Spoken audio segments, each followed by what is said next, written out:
the streetcar will come out from that hole there. This is where the cars make a mistake. Oh yeah, there. So the driver will have to run to the front. I know, I think it's only one.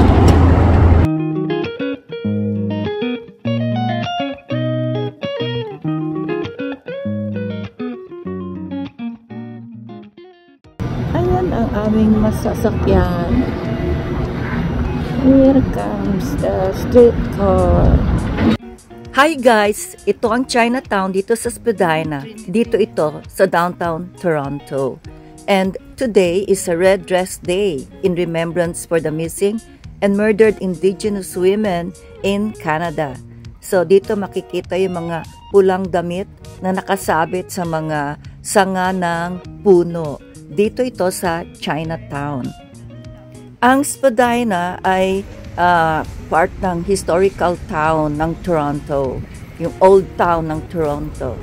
Makikita dito ang mga lumang bahay na ngayon ay mga establishments na.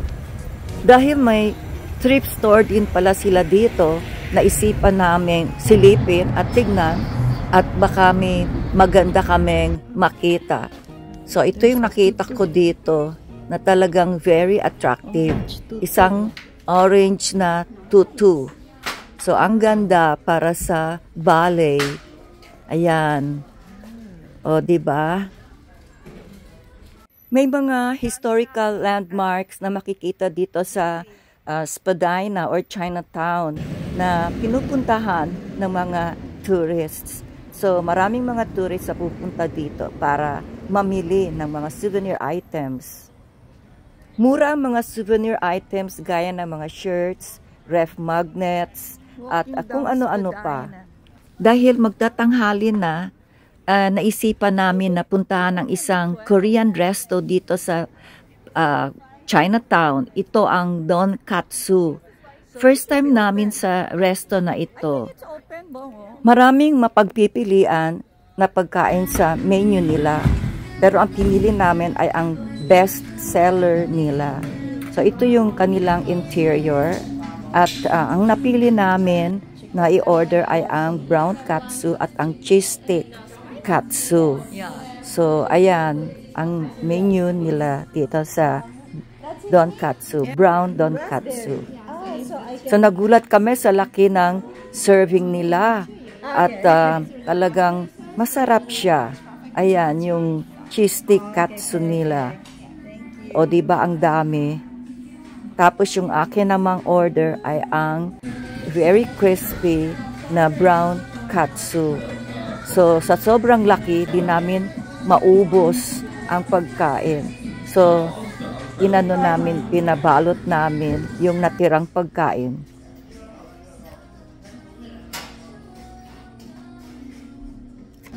The portion is so big. It's like good for 4 persons. But if you're hungry, maybe good for 3.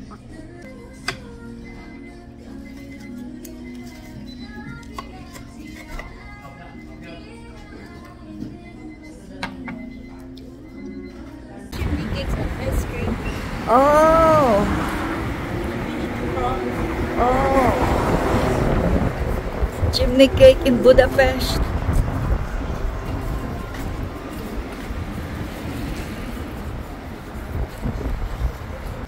We're done with our lunch. Busog na. And now we're going there to that chimney cakes. Chimney cakes and ice cream. We have to cross the road to get there.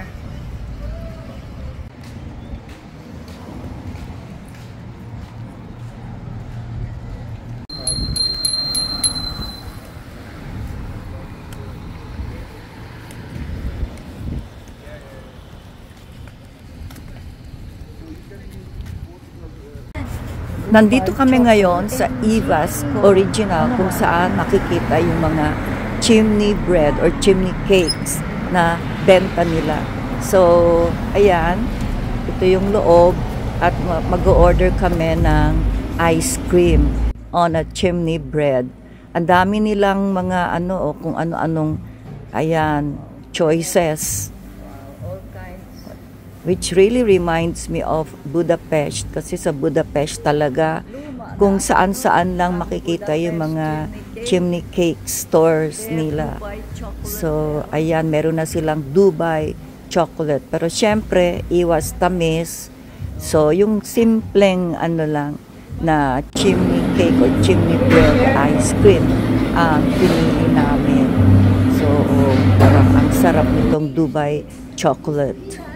So dito sa loob ng Eva's, ayan, meron silang painting nitong Budapest na scene. Pero parang hindi naman ganito yung nakita namin doon. Ito yung ice cream na in-order namin. At ayan, vanilla flavored ice cream on a chimney bread. It's so big. Vanilla.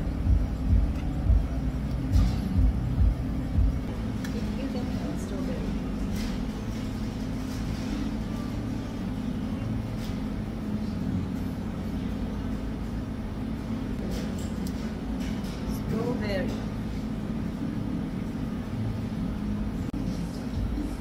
So we're ending our lunch with this dessert, chimney cake ice cream, here at Eva's.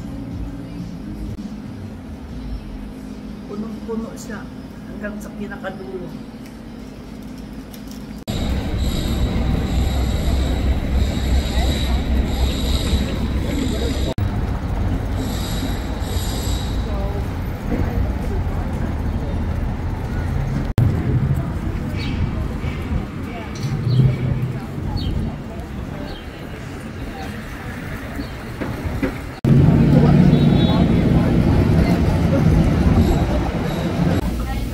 Ito ang favorite na Vietnamese deli namin.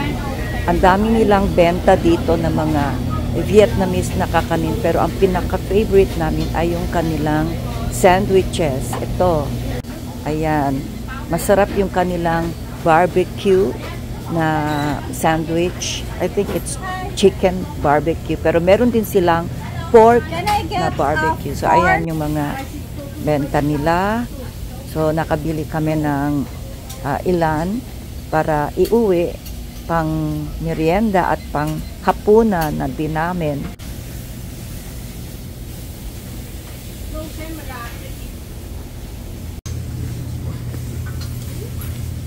Let's go.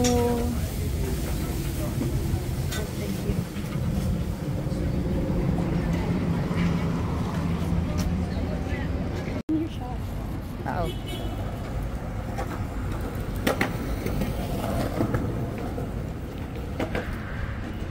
Scary bear. Ayan, oh, may mga ano yan, dito natutulog.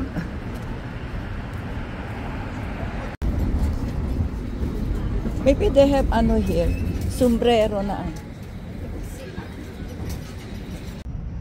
Taking the streetcar to the station. Spadina Station. And it's coming. More